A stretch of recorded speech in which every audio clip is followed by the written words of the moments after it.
Hello everyone, welcome to our channel. Don't forget to subscribe and click on the bell icon. In this tutorial you will learn how to create a Yahoo mail account. Yahoo has been around for decades.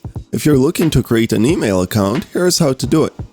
Simply go to yahoo.com and click Sign In on the top. Click Create an Account. Input your information into the fields and click Continue. You do need a phone number to create a new account. Next, they'll send you an account key to log in. Click Text me a verification code. Input that and click Verify, and then click Done. If you're taken to the Yahoo homepage, simply click on Mail to access your inbox. That's it.